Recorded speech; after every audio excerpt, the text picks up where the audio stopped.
Esto es Comunicación 5.0.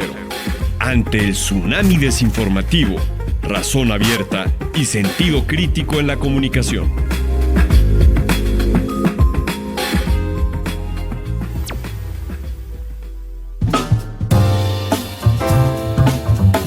Bienvenidos a Comunicación 5.0. Hoy tenemos una invitada de lujo, una de las investigadoras más reconocidas en el campo de la comunicación en México, Marisela Portillo. Doctora en Comunicación Audiovisual por la Universidad Autónoma de Barcelona y maestra en Comunicación por la Universidad Iberoamericana. Desde 2007 es investigadora del Sistema Nacional de Investigadores, académica de la Universidad Iberoamericana y ha sido presidenta de la Asociación Mexicana de Investigadores de la Comunicación. Desde hace más de una década, coordina el grupo de trabajo en Juventud y Comunicación, enfocada en la comunicación política y las culturas juveniles. Entre sus proyectos más destacados se encuentra la investigación sobre la generación y el activismo después del movimiento Yo Soy 132, así como el estudio sobre juventud, tecnologías y movimientos sociales. Además, sus publicaciones han destacado en el estudio de la comunicación con títulos como Jóvenes Urbanos, Construcción de la Ciudadanía y la Participación Política en la Ciudad de México, o su investigación más reciente sobre tecnopolítica feminista y las movilizaciones del 8M en México. Prepárate para esta charla que de seguro te hará repensar cómo se comunican las nuevas generaciones. No te lo puedes perder.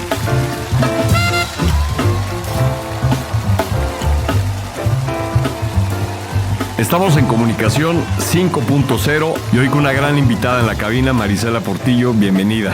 ¿Qué tal? Muchas gracias por la invitación. De nuestra hermana universidad y la Iberoamericana. Así es. ¿Cuánto tiempo llevas trabajando ahí? En la Ibero estoy desde 2012. Desde 2012. Sí. Ok. Sí. ¿Y ahí tu doctorado es de ahí? No. No, yo estudié mi doctorado en la Autónoma de Barcelona, Ok. pero hice la maestría ahí en la Ibero. En la Ibero. A finales de los 90. Sí. Bien. Oye, ¿y qué te trajo al mundo de la comunicación? Porque hemos estado aquí con periodistas, con gente de todos los perfiles y es bien interesante saber cómo llegamos cada uno al mundo de la comunicación. Sí, pues a ver, yo estudié comunicación. O sea, Ok. ¿no? Es como toda mi formación ha sido en comunicación. Yo estudié la licenciatura en la UAM Xochimilco. Ok. Y la UAM tiene un plan de estudios que mantiene hasta ahora, que es un sistema modular en donde uno desde que inicia la carrera te meten siempre como a hacer trabajo de investigación y la parte profesionalizante de medios y talleres y tal. Así está la UAM, Ajá. la UAM Xochimilco. Y entonces yo me acuerdo que cuando empecé a estudiar, a mí me gustaba escribir, ¿no? Entonces, un poco lo que me atrajo a la carrera era que yo decía, me gusta escribir. Y yo pensaba como mi trayectoria como en el periodismo, ¿no? Porque es lo que uno pensaba. Sobre todo, te estoy hablando de los 90s. Ajá. Que eso ha cambiado muchísimo con los estudiantes, ¿no? O sea, Ahorita incluso vamos a platicar la parte de ello. profesional, ¿no? Ajá. Entonces, uno pensaba mucho en términos de medios de comunicación. Ajá. Entonces, uno decía, quiero ser periodismo, porque yo decía, me gusta escribir, qué sé yo. Y ese fue, digamos, como el gancho, la idea que yo tenía como de la carrera. Y después, claro, en el transcurso de la universidad, las materias y lo que yo fui como encontrando que me interesaba de la comunicación era lo que decía yo como el análisis, ¿no? De los fenómenos comunicativos. Y decidí en el último año de la carrera, en lo que también en la UAM se llama área de concentración, Ajá. le dedicas el último año ya a realizar como, sí, una suerte como de especialización en algún área en la que tú quieras como especializarte. Y a mí me interesó pues esta parte que en eso decíamos como no me acuerdo cómo era, pero era como de los que queríamos hacer investigación. ¿no? Ok. Lo que uno se imaginara que era la investigación. Sí. Imagínate tú en aquellos años uno acabando la carrera. Y esa fue la idea. O sea, me gustó como el análisis, ¿no? De los fenómenos comunicativos. Ajá. Y antes de la universidad, o sea, ¿qué hubo en tu casa o durante la primaria o la secundaria que decidiste, oye, no, yo quiero estudiar comunicación? O sea, ¿de dónde te viene esa punzada? Sí, pues mira, yo digo que es la escritura, de verdad lo digo.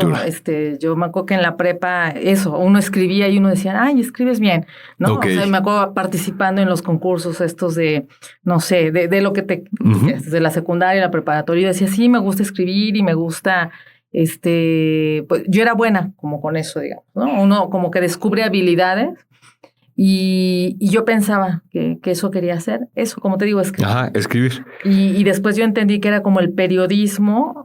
Ok. Y después yo me acuerdo muy bien que cuando salí de la prepa, yo quise ir a la Carlos Septién, porque Ajá. también yo había escuchado que para estudiar periodismo, no sé, era mi referente. Sí, sigue siendo. Ajá, pero en ese momento no sé por qué yo decía, "Pues, debe ser ahí", no sé qué me imaginé, qué información llegó a mis manos. Y hablando ya con mis papás, como que me dijeron, oye, pero ya como que me veo muy en serio cuando yo dije, no, es que es periodismo. Y me dijo mi mamá, pero ¿no querrías ir a la universidad? ¿No? Porque sonaba como la escuela, Carlos. Ajá. Y me dice, mejor, y he escuchado que hay una carrera que se llama Ciencias de la Comunicación. Mi mamá, concretamente, yo dije, bueno, sí, a ver qué es eso, ¿no? Y ya fue cuando empezaron como a explicarme ahí, algunos familiares, ¿no? Orientándome Ok. a que si yo estudiaba comunicación era una carrera nueva. Ajá. De nuevo te digo, los 90, una carrera más o menos nueva, en donde sí también te puedes especializar en periodismo y en eso que dices que te gusta, pero hay como muchas más opciones. Y yo dije, bueno, me pareció interesante. Y la gente que me habló de comunicación, esto me puso en mi radar la UAM Xochimilco, por este sistema modular, y que me dijeron, es que está padre, es interesante, no son materias. Y la verdad que agradezco mucho esa orientación en ese momento. Sin duda. Porque efectivamente, ¿no? La carrera te abre muchas perspectivas. Y la universidad te forma, ¿no? No solo en las habilidades prácticas, porque eso es lo que tiene nuestra carrera, ¿no? Tiene esta dimensión profesionalizante en donde importa mucho saber hacer, pero también, que eso es lo que yo le digo siempre a mis estudiantes todavía hasta el día de hoy, no solamente saber hacer, porque para un saber hacer, y sobre todo hoy con todos los cambios, ¿no? Tecnológico, quizá no tendrías que hacer una carrera en comunicación, la verdad, si es hablar de destrezas y de habilidades. De acuerdo. Uno se puede formar técnicamente, ¿no? Sí. Eso está muy claro. Pero la universidad te da otra cosa y la carrera te da estructura de pensamiento, ¿no? Uh-huh. Modo de ver la vida, de entender los fenómenos comunicativos, ¿no? Y sobre todo, ya era en su momento hace 20, 30 años, pero mucho más ahora, en donde sí entendemos que la comunicación tiene un lugar estratégico en la sociedad contemporánea.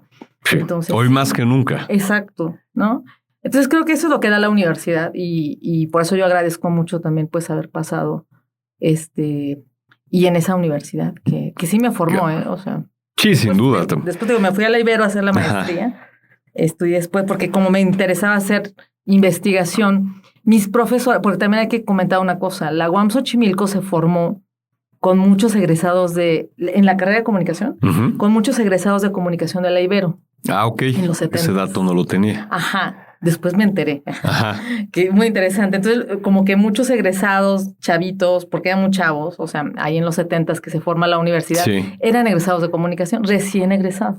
Sí, porque ellos fueron, creo que un semestre antes que nosotros, y nosotros acabamos de cumplir 50 años como escuela, facultad de comunicación. Claro. Entonces fue la Ibero la primera en sacar pues estas generaciones, ¿no?, de comunicólogos. Uh-huh.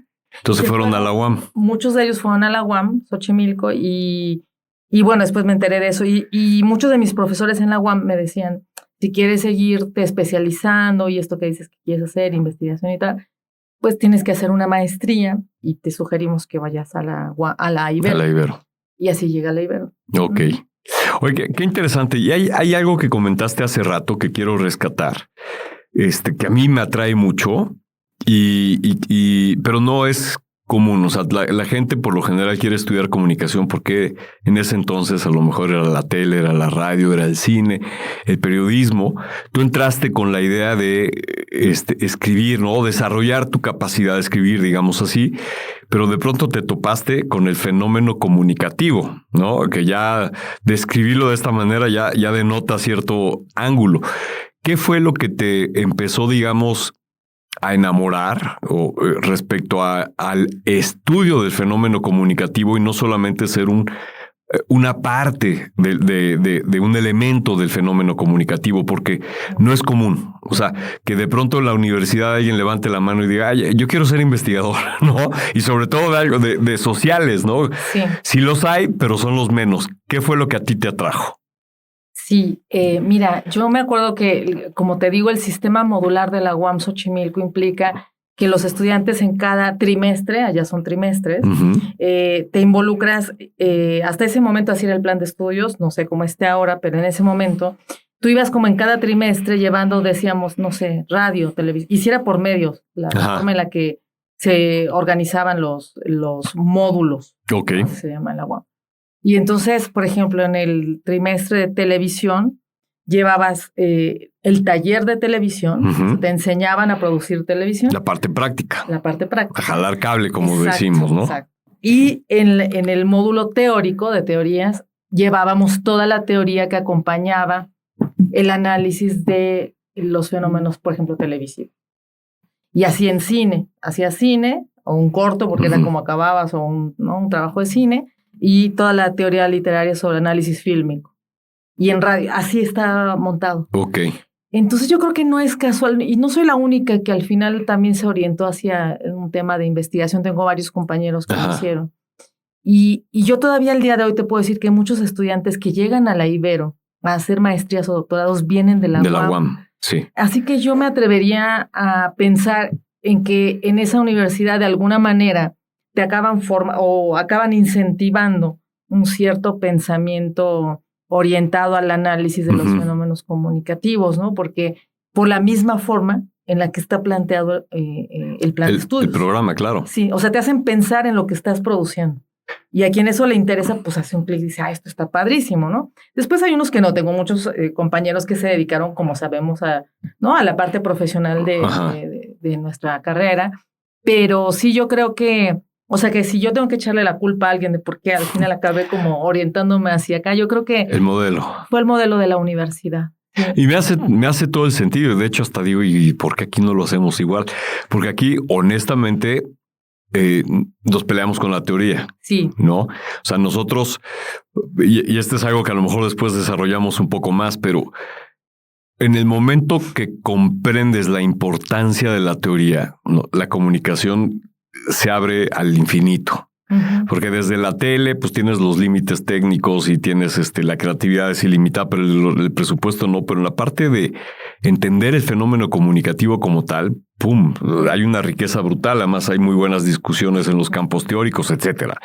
Entonces, al ahora tú explicarnos el cómo es o cómo era, asumo que será parecido todavía el programa, uh-huh. Pues sí, estás viviendo en la práctica algo, pero también estás viendo en la teoría quién lo analizó y por qué sí, por qué no, y el otro cómo lo contrapunteó y etcétera, ¿no? Y cómo sirvió a ciertos intereses políticos, económicos en diferentes épocas.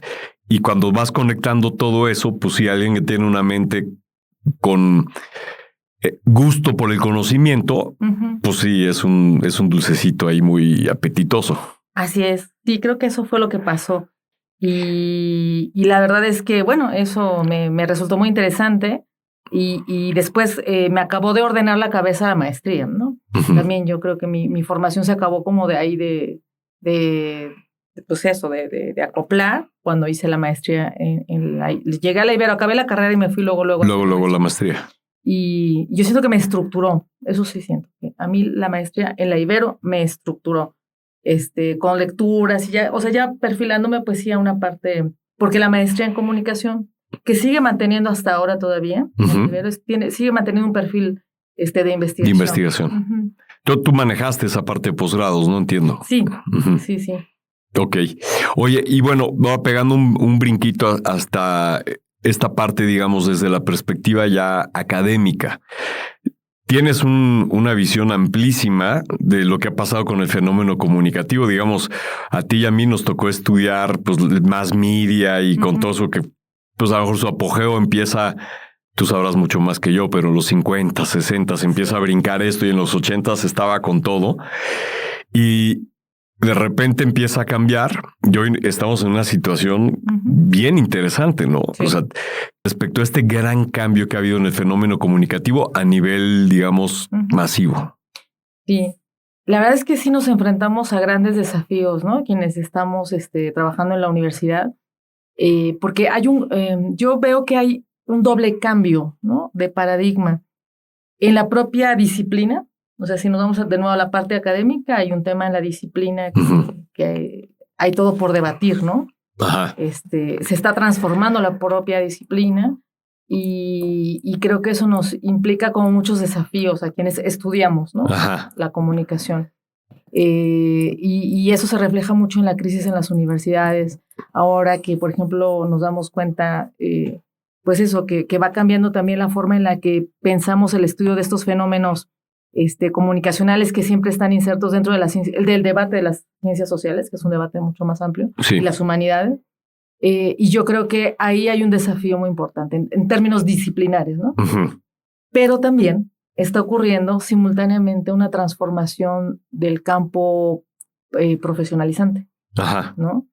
Y yo creo que ahí también, y que también estos dos, o sea, no solo la parte disciplinar, sino también la profesionalizante, pues nos implica grandes desafíos a quienes trabajamos en la universidad, porque estamos obligados, ¿no?, a pensar y a replantear el enfoque que tienen también pues nuestras carreras y lo que nos están requiriendo los estudiantes y también el mundo, ¿no?, profesional.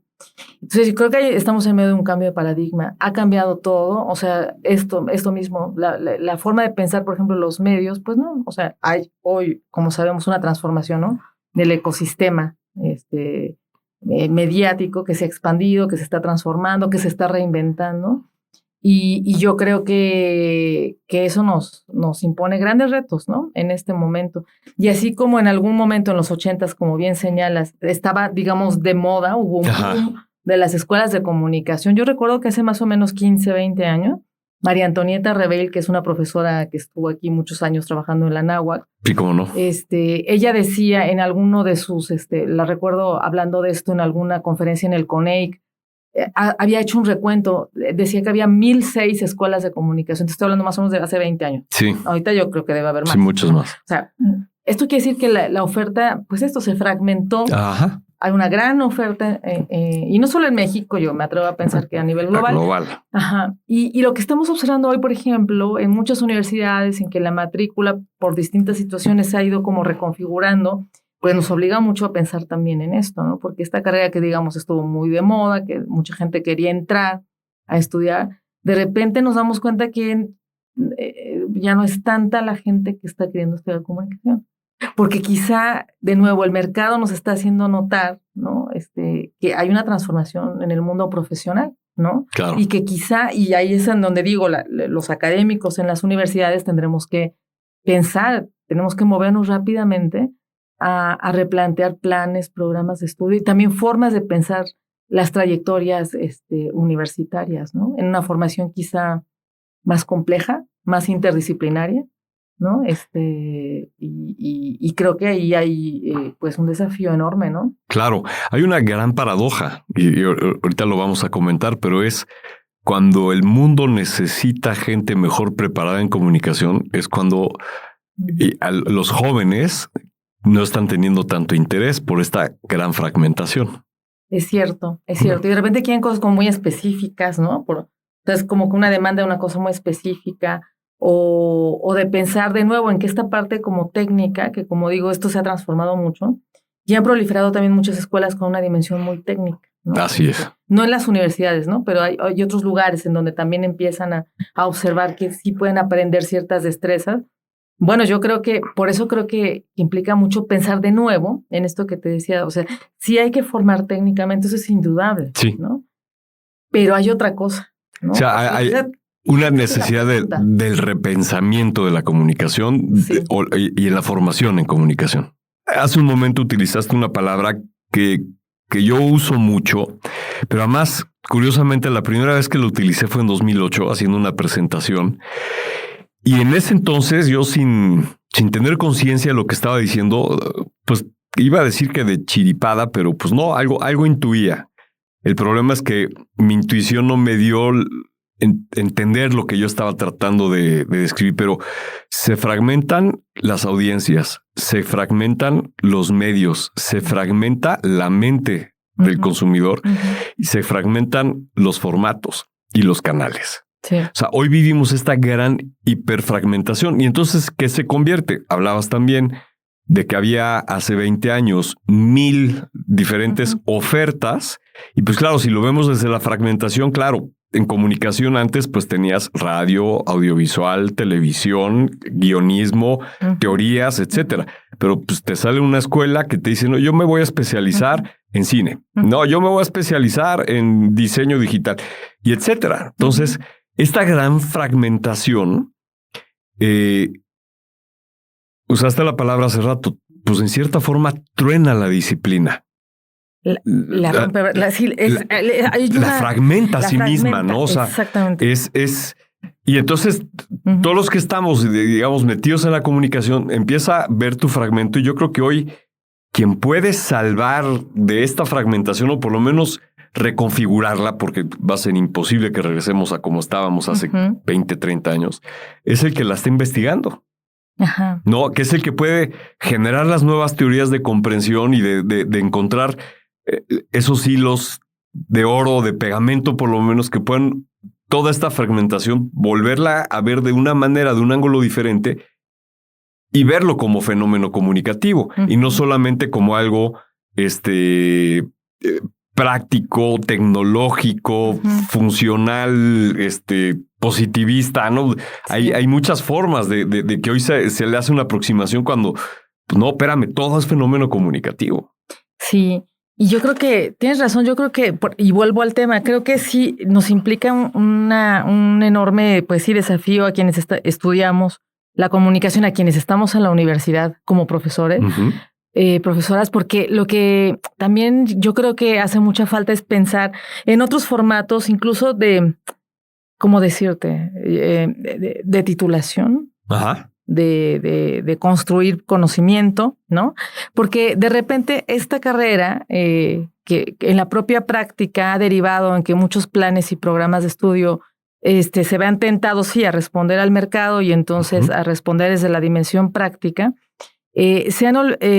Han provocado, no sé si por inconscientemente o de manera natural, así se ha ido dando a través del tiempo, en esta como ruptura o como digamos, como desencuentro, ¿no? Entre la práctica y la teoría. Y la teoría. ¿No?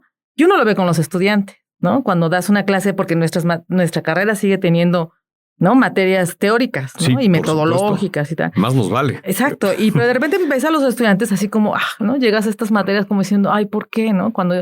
Porque además es cierto, es muy seductor.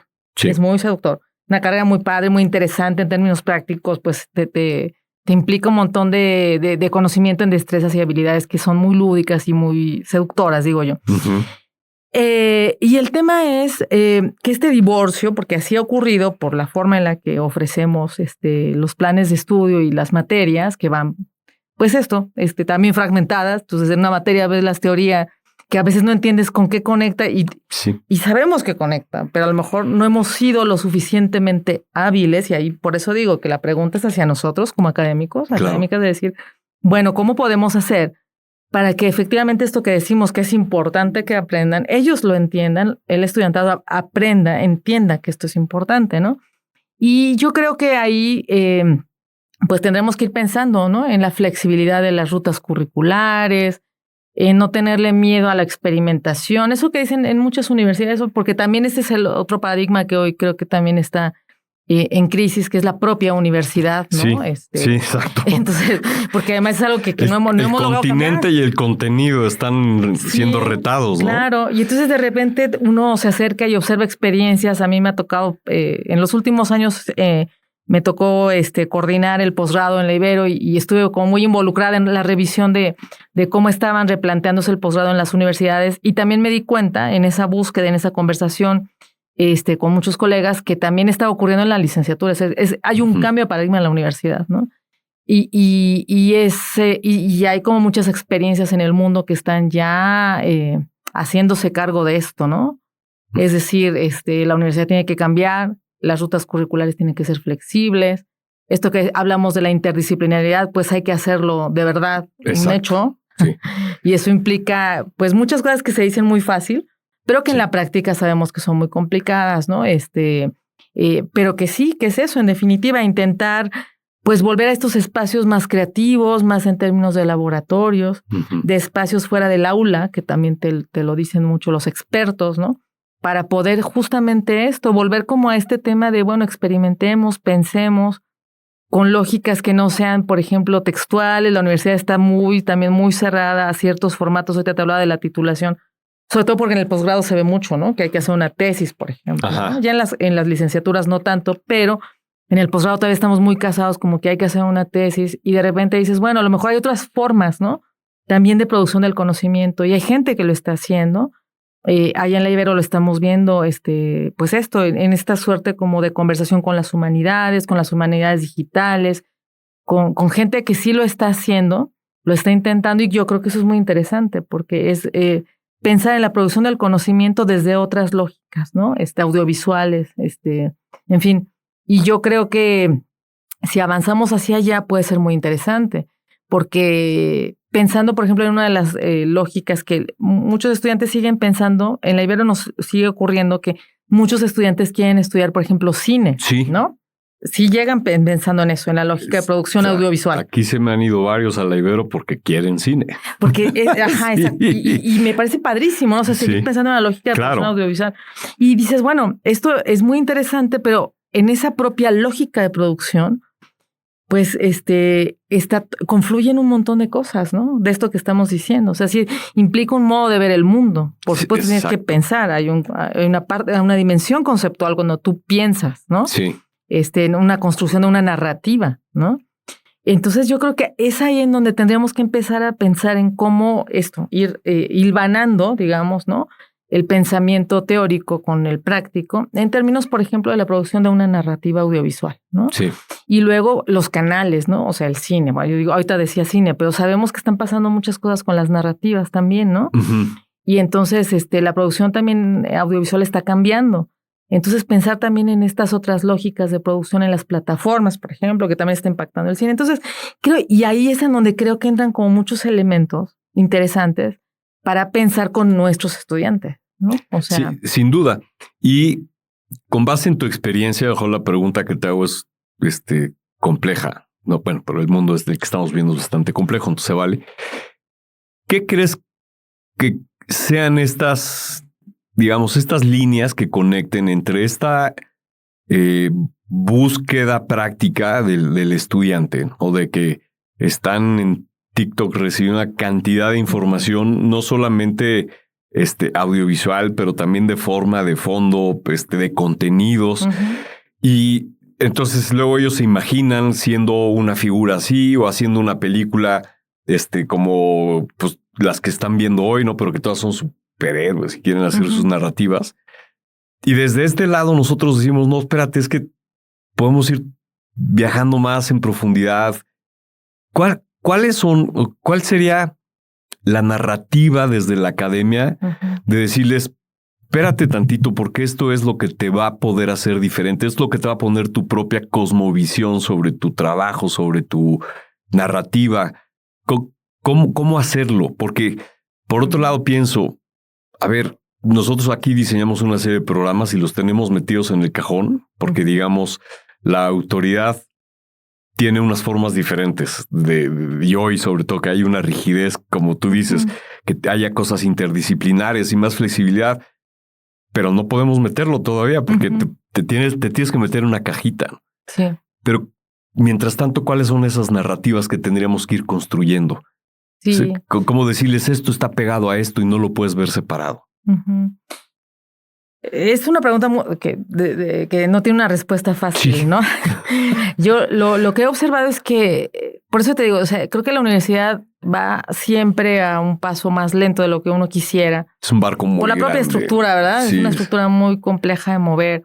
Y de repente pienso en universidades privadas como las nuestras, en donde uh-huh. trabajamos nosotros, donde de repente también los planes de estudios están muy atados a ciertas disposiciones también. Exacto. Secretaría de Educación Pública y tal, ¿no? Entonces de repente vamos como muy lentos porque además tenemos miles de revisiones encima y tal, y no podemos, por ejemplo, cambiar planes y programas tan rápido como quisiéramos, ¿no? Sí. A veces veo a mis colegas en las universidades públicas y digo, o las autónomas que pues van como con mucha más libertad, uh-huh. ¿no? Pero lo que sí he observado es que quizá como experiencias más puntuales, ¿no? En donde de repente juntarse a impartir una materia o juntar 2 o 3 materias de alguna manera, ¿no? Para desarrollar algún proyecto, puede ser una vía. Otra que también en la Ibero hemos pensado mucho, no es algo, o sea, estamos promoviendo, incentivando, en el sentido de involucrar también en proyectos de investigación estudiantes de la licenciatura, en cosas que puedan ser como interesantes también para, insisto, para saber, para hacer. Y creo que ahí podemos tener como muchas ventajas entre las humanidades y las ciencias sociales. Que no les sea ajeno ese mundo. Exacto. Y entonces venir a pensar y a documentar y a eso, abrir, ¿no? A estos espacios como más experimentales. Y por eso te digo, yo creo que hay muchas experiencias que uno va observando en términos de esto, laboratorios o espacios extracurriculares, en donde sí se permite como mayor flexibilidad, ¿no? Y yo creo que ahí es en donde tendríamos que ser lo suficientemente hábiles como para irlos involucrando, ¿no? En estos proyectos que les resulten interesantes, innovadores, desafiantes, ¿no? También para ellos. Y a veces, pues también, como dicen también los expertos, salir de la universidad, sí, ¿no? Que ahorita que venía para acá, y esto nos pasa también en la Ibero, que además, como digo, salir de la universidad, porque fíjate que vivimos en un lugar de la ciudad que es bien complicado, ¿no? Sí, caray. Y sacar a nuestros estudiantes no es mala idea, ¿no? Incluso pensar en que algunas materias pueden ser pensadas en otro espacio, en otro lugar. A veces nada más cambiar de espacio. Seguro te ha pasado que en algún ejercicio puntual, en alguna clase, los sacas del aula. Ajá. Y entonces ya te cambia la perspectiva, o sea, de pensar en otro lugar. Y a veces, en la medida de lo posible, fuera de la universidad. Yo creo que ese tipo de cosas nos ayudan mucho a pensar de otra manera, ¿no? Y yo creo que, respondiendo a tu pregunta, yo creo que nos tocará ir experimentando, buscando estos espacios. Esa es una gran palabra. Y menos mal que lo hagamos lo más pronto posible.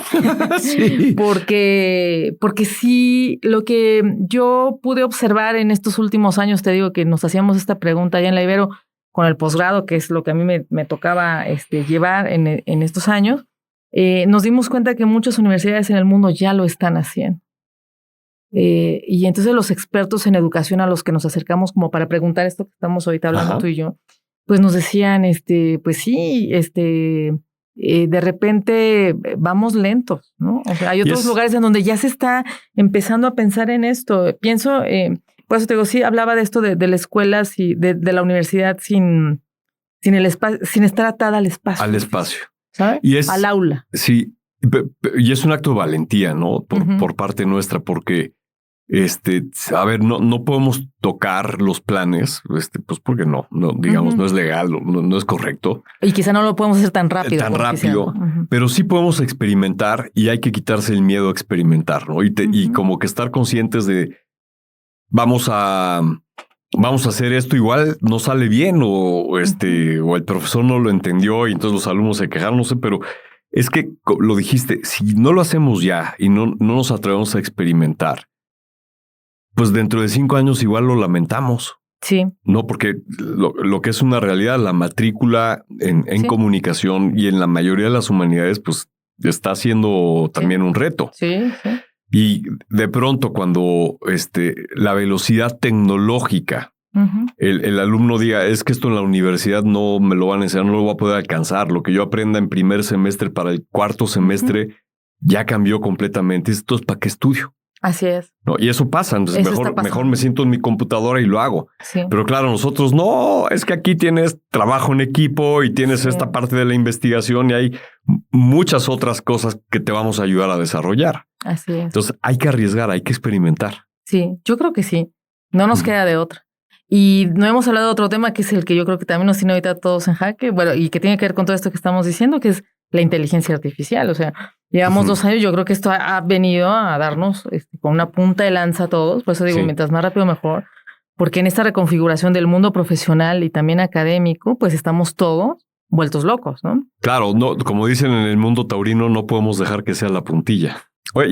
Y bueno, pues tenemos que entrar a este tema, ¿no? La inteligencia artificial. O sea, un poco para recapitular, es esencial que quien se dedique a la comunicación entienda que también hay una parte teórica que le va a dar elementos para poder defender su narrativa, su técnica, etcétera, ¿no? Eso es algo que ahí está. Nosotros, universidades, tenemos que experimentar, tenemos que arriesgar en los límites que nos corresponda, pero arriesgar. Mientras te oía decir, yo pensaba, sí, ¿por qué no me junto con la Ibero y hacemos algo que entre alumnos podamos construir? O sea, es una bobada. Claro. Nada nos lo impide. Claro. Pero pues, claro, como siempre estamos con una, digamos, una barranca en medio, ¿no? Y ese es tu territorio, ese es el mío. Pero yo creo que es el momento de abrir esos vínculos. Pero viene algo todavía más complejo para ponerle una etiqueta, ¿no? Estamos viendo tiempos brutalmente complejos, como lo hemos conversado, y de repente, como decía mi abuelo, éramos muchos y parió la abuela. Sí. No, llega la inteligencia artificial. ¿Cuál es el reto? Sí. Yo creo que, por eso digo, yo creo que lo que nos está pasando en la universidad es que es brutal. Y yo creo que no estamos hablando de más de 2 años. 2 años, sí. 2 años, bueno, o sea, que es nada. Es nada. Y en este tiempo, o sea, quienes trabajamos con estudiantes en las aulas, sabemos que nos ha pasado un mundo encima, sí. ¿no? Y entonces, y otra cosa que ocurre en las universidades es que tampoco podemos parar, ¿no? Porque tenemos que reaprender como docentes, ¿no? Sí. O sea, nos estamos frente al aula y de repente dices, bueno, tengo que preparar mi clase ahorita, por ejemplo, para agosto, para el semestre que viene. Y así nos ha agarrado, digamos, esta curva de aprendizaje a los docentes y decir, bueno, pero yo ahora tengo que entender qué onda con el ChatGPT. Yo tengo que entender, ¿no? Y eso implica formarte, entender, de tener un espacio para yo entender qué es eso, utilizar, meterme, aprender, para poderlo después, como dicen los expertos, hay que meterlo al aula, ¿no? Así, pues déjame un espacio para yo misma entender y luego otro espacio para ver cómo lo voy a incorporar. Pero mientras eso está ocurriendo, como no podemos parar, no nos podemos dar el privilegio de parar. Sí, de ahorita vengo, nos vemos dentro de un semestre, ¿no? Voy a entender el mundo y regreso. Yo siempre hago esa broma con mis colegas, digo, es que estaría bueno eso, ¿no? Paremos un año, nos formamos y luego regresamos, ¿no? Bueno, no nos queda de otra más que seguir sobre la marcha, ¿no? Y entonces, pues, todas las universidades han hecho esfuerzos enormes, todas, ¿no? Sí. De formar a los profesores, a las profesoras, métanse, aprendan, tal. Sí, y ahí estamos todos. Yo no sé con qué resultados. En algún momento seguro los expertos ya estarán haciendo algún tipo de balance, pero lo que es verdad es que sabemos que hoy por hoy lo que tenemos enfrente son estudiantes que como, pues, yo creo tareas que no podemos dejar más. No puedes volver a pedirle a un alumno esto que hacíamos antes. Un ensayo. Decíamos control de lectura, que era una palabra horrible, pero que se usaba mucho hace muchos años. ¿Qué es eso? O sea, no puedes pedirle eso. ¿Por qué? Porque sabes cómo va a responder. No lo va a hacer él. No lo va a hacer. Y si quieres que lo haga como dicen, con esta ayuda y tal, bueno, hay que hacer otra pregunta. Hay que hacer... Y eso implica de nuevo creatividad. Lo dijiste al principio, nuevos métodos y modelos de evaluación de las competencias. Que implica cómo queremos aprender, ¿no? Entonces hay que aprender de otra manera, ¿no? Y ese aprender de otra manera, pues nos involucra a profesores y estudiantes como nunca. Sí. No es que nunca hubiera sido así el acto educativo, digamos, pero hoy como nunca es eso, ¿no? Es decir, el profesor perdió esto que detentaba, como el saber, ¿no? Eso es cierto. Y te voy a decir una metáfora que yo uso aquí. Y a ver, el modelo que vivimos por 1000 años, el modelo universitario, ¡pum!, se rompió. Sí. El profesor ya no es esa persona con autoridad por su experiencia y conocimiento. Porque hoy el alumno en un segundo puede descubrir si el profesor se está equivocando en lo que está diciendo. Sí. Y el profesor puede hablar de inteligencia artificial y a lo mejor el alumno que lo está viendo le da 10,000 vueltas, ¿no? Si habla de postproducción o de audio, de generación de texto, lo que sea. Y entonces yo digo, a ver, es que no podemos seguir pensando como llevamos pensando 1000 años. Pero ¿qué creen? A lo mejor el examen oral sí es bueno retomarlo. ¿No? Entonces dejen la tarea, dejen la lectura, pero el examen va a ser oral y parado y sin el teléfono ni la compu en la mano. Da flojera, sí. O pidan, también les digo, pidan tareas hechas a mano. A mano, vuelvan a escribir a mano. Vuelvan a decir, qué flojera calificar. Y además es gente que ya perdió la caligrafía, ¿no? Sí, la habilidad. La habilidad de escribir. Que le estamos perdiendo todo. Pero si no arriesgamos y los profesores y los coordinadores seguimos pensando en que el método que usábamos hace 4 años antes de la pandemia o hace 2 años sigue siendo el método correcto, pues estamos mal. Exacto. Iba a decir una palabra no propia. Sí, pero exactamente, estamos muy mal porque todo cambió y porque, de nuevo, eso lo que significa en términos prácticos es que tenemos que hacernos otras preguntas, ¿no? Es decir, Sí. de nuevo, o sea, si esto de la educación memorística y tal, yo digo, si estos problemas tenemos en la universidad, no quiero pensar cómo estarán los profesores, ¿no? En la primaria, en la secundaria, ¿verdad? Porque esto ha explotado en todos los niveles, ¿no? Y lo vemos con nuestros estudiantes también. También, por cierto, cómo el llegan. efecto de cómo nos están llegando. Ajá. ¿No? Con poca capacidad de atención, ¿no? De concentración. Es pandemia plus todo eso pasó, tecnología ¿no? digital. Y lo estamos viendo, porque lo estamos viendo, ¿no? Y tú lo estamos hablas con padeciendo sin querer ser despectivo con el alumno, sino es el tiempo, son los tiempos que estamos padeciendo, ¿no? Y tú juntas a 2, 3 profesores y te dicen esto, ¿no? O sea, algo pasó. O sea, entonces te digo, se perdió la capacidad de atención, de concentración, habilidades de lectoescritura. Ahorita que dices esto, sí es verdad, pero la gente que sabe de esto, ¿no? Te dicen, bueno, o sea, dejar de escribir a mano está teniendo también repercusiones. Te desconecta neuronas. Sí, exactamente. Sí. Entonces, a ver, bueno, no están pasando cosas menores. Sí, ¿no? exacto, no es menor. Y entonces, ¿qué hacemos con eso? ¿No? Entonces, esto de habilidades, cosas que están ocurriendo y al mismo tiempo, bueno, toda la información está ahí, ¿no? Entonces, si está toda en las redes, habría de nuevo que trabajar, porque algo que sí pasa con nuestros estudiantes es que no necesariamente utilizan las tecnologías especializadas. Por ejemplo, pienso yo a mí me ha tocado una materia que siempre trabajo en las materias de teorías e investigación con mis estudiantes. Y entonces sabemos que incluso hay un montón de software y herramientas que te ayudan, por ejemplo, a buscar en bases de datos especializadas, ¿no? O sea, yo les pido una búsqueda a mis alumnos y van a Google o van a Wikipedia. Y en la Ibero, o sea, nos pasa todo el tiempo. Yo invito a mis colegas de la biblioteca. Tenemos unas bases de datos espectaculares, que además le cuestan mucho dinero a la universidad. Sí. Y que los estudiantes no utilizan, ¿no? Entonces, ¿pero por qué vas a Wikipedia cuando tú sabes que acá está? Sí. ¿No? Referencias importantes para esto que estamos hablando en clase, ¿no? Sí, no me documentación científica. No lo googlees, ¿no? O sea, ¿no? Aquí está. A ver, ¿no? Entonces, bueno, de nuevo, yo creo que eso es muy importante, por ejemplo, ¿no? O sea, acercarlos a utilizar esas herramientas y hacer con eso otras cosas, digamos, ¿no? O sea, es meterte de nuevo a pensar, a leer de otra manera. Pero sí son habilidades que no podemos tampoco perder, porque es perder capacidad crítica y de pensamiento. Exactamente. Justo hoy en la mañana tuve un desayuno ahí con un grupo de gente que por mucho tiempo trabajó en áreas de comunicación interna, relaciones públicas, o sea que hoy ya son consultores. Y el comentario fue, a ver, ¿qué van a hacer no solamente las empresas, sino las corporaciones, en donde, digamos, los boomers ya están prácticamente de salida, están como consultores, ya están fuera de las sillas importantes. Entonces luego entramos los exers, ¿no? Y aprendimos de ellos, más lo que traemos de la universidad, pero para nosotros nos quedan 10, 15 añitos de estar ahí. Luego viene el millennial, que ya no alcanzó el boomer y a lo mejor ya nos agarró alguno de nosotros, pero ya también, ya no una parte operativa, sino más directiva. Entonces a lo mejor ya no tienes las manos metidas hasta abajo como para que el millennial te vea, pues, cómo lo hacíamos. Y la siguiente es esa desconexión en donde ya le viene la mano al centennial y él ya no vio la operación tradicional de la publicidad, de las relaciones públicas. Se queda en este mundo de KPIs, se queda en este mundo de influencers y en este mundo de un funnel que si no convierte a dinero, el mundo está perdido. Y eso, como dijiste hace un momento, es muy delicado. O sea, no conectamos en las neuronas y cuando esas...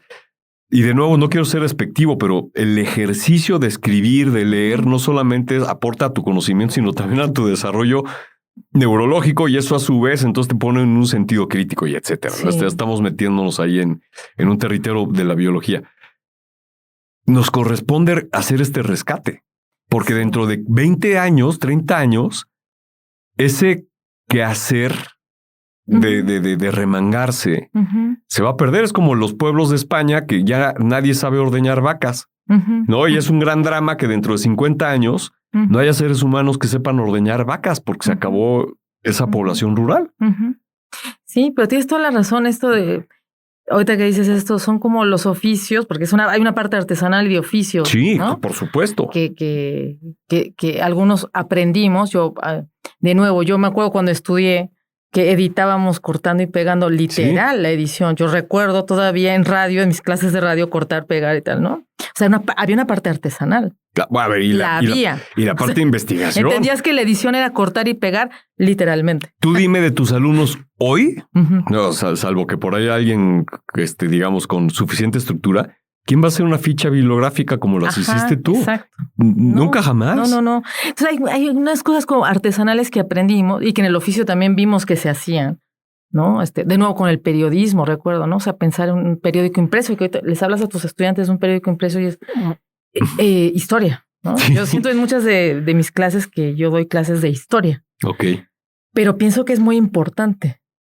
Y no porque el pasado haya sido mejor, no. Porque también recuerdo ahora charlas con mis colegas historiadores en la Ibero que dicen que la historia es importante estratégicamente. Uh-huh. ¿Qué es esto que estás diciendo? O sea, ¿por qué de repente decimos, ay, qué nuevo que es esto? Y uno habla con las generaciones que son nuestros estudiantes de los primeros semestres y te ven con cara de, pero, porque para ellos esto no es nuevo, esto es el mundo. Sí. Pasa que nosotros, por eso digo, el desafío es para nosotros. Es que nosotros somos bisagra. Sabemos que algo cambió. Sí. Y sabemos hacia dónde, o tenemos idea de estos desafíos que implican estas transformaciones. Somos la única generación que comprendemos a la generación de nuestros abuelos, bisabuelos y tatarabuelos. Uh-huh. Y comprendemos la propia y de las dos generaciones que vienen. Sí. Pero las generaciones que ya están hoy no entienden Uh-huh. a la de nuestros abuelos. Uh-huh. Les es absolutamente desconocida. Sí. Esa parte de estudió medicina y tuvo su despacho y Ajá. se acabó esa historia. Uh-huh. Uh-huh. No, igual en la parte de comunicación mucho menos. Es que era periodista Ajá. y empezó hoy. Ajá. ¿Cómo le vamos a hacer? Es lo que dices tú, el rescate de la historia. El rescate y a veces incluso en términos de, también tengo colegas que hablando de archivo y de que te dicen, es muy importante que lo sepan hacer, Uh-huh. porque el colapso civilizatorio en el que estamos metidos hoy por hoy importará mucho que en el futuro sepan, por ejemplo, cómo compaginar un periódico, cómo armar una página, por ejemplo. Ese es un trabajo editorial que se hacía, Uh-huh. ¿no?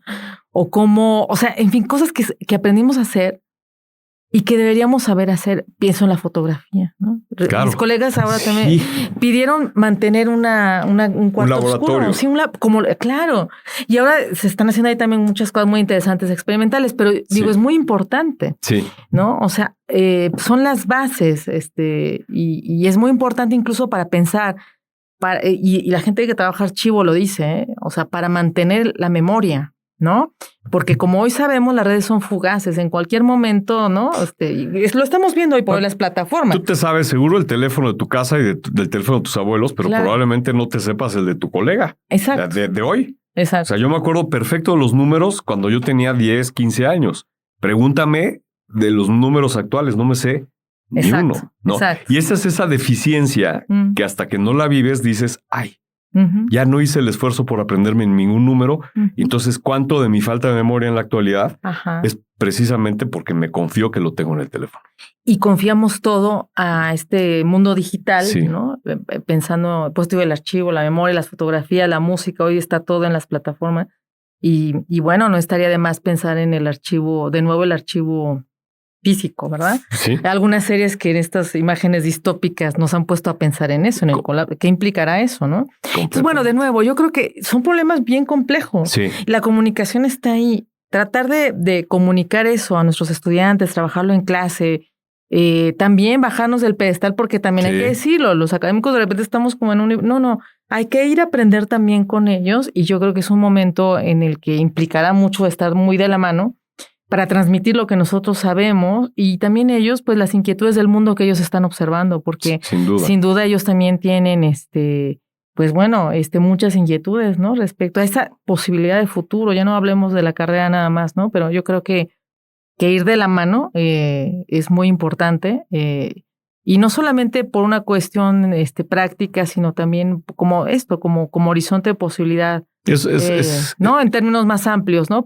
Es como el mundo se nos rompió a todos más a nosotros que lo vimos o entendimos su estructura y de pronto se nos rompió. Los chavos hoy tienen una visión de futuro rota. Nosotros no la teníamos tanto. Nos tenemos que acompañar, ¿no? Hoy ya se nos va a acabar el tiempo, pero vamos a hacer me gustaría invitar a gente de la UAM, no, ahora que estamos en contacto vamos a hacer una mesa redonda para seguir, porque me quedé con la pregunta de la epistemología de la comunicación. O sea, ¿qué es lo que realmente la comunicación encierra, ¿no? en sí misma como verdad y qué es la que tenemos que defender? Gran pregunta. Vamos a hacer una mesa redonda. Y hay otra pregunta que hacemos aquí siempre al final, que es igual de importante que todas las demás. ¿Cuáles son los tacos más ricos de México? Los tacos, ¿la taquería o los tacos? No, la taquería. Y sí tengo mi taquería, ¿eh? Eso. ¿Cuál es? ¿Qué te digo cuál? No, claro, pues sí. Don Frank, para mí, Don Frank está en... No la ubico. Es Pitágoras y Torres Adalid. Ajá. Ahí en la del Valle. Ok. Son buenísimos, ¿eh? Yo no vivo ahora cerca de ahí y voy siempre con mi familia a buscar los tacos ahí porque nos gustan mucho. La primera vez sale Don Frank, pues otra para la lista. Bueno. Muy bien, pues de verdad muchísimas gracias, una conversación increíble y prometo que vamos a buscar hacer esta mesa redonda porque la conversación debe de seguir. Pues me encantará conversar contigo, con tus colegas. Creo que entre la Ibero y la Náhuac siempre ha habido como muchos lazos. Como dices tú, a veces no nos vemos tanto como quisiéramos, pero por supuesto. La rivalidad tradicional de los hermanos, ¿no? que a veces estamos muy bien y otras veces podríamos estar mejor. Pero grandes amigos por acá. Así y ahora es. También, sí, bueno, cuando quieras. Muy bien. Pues muchas gracias. Esto es Comunicación 5.0. Gracias, Marisela. Nos vemos pronto. Gusto.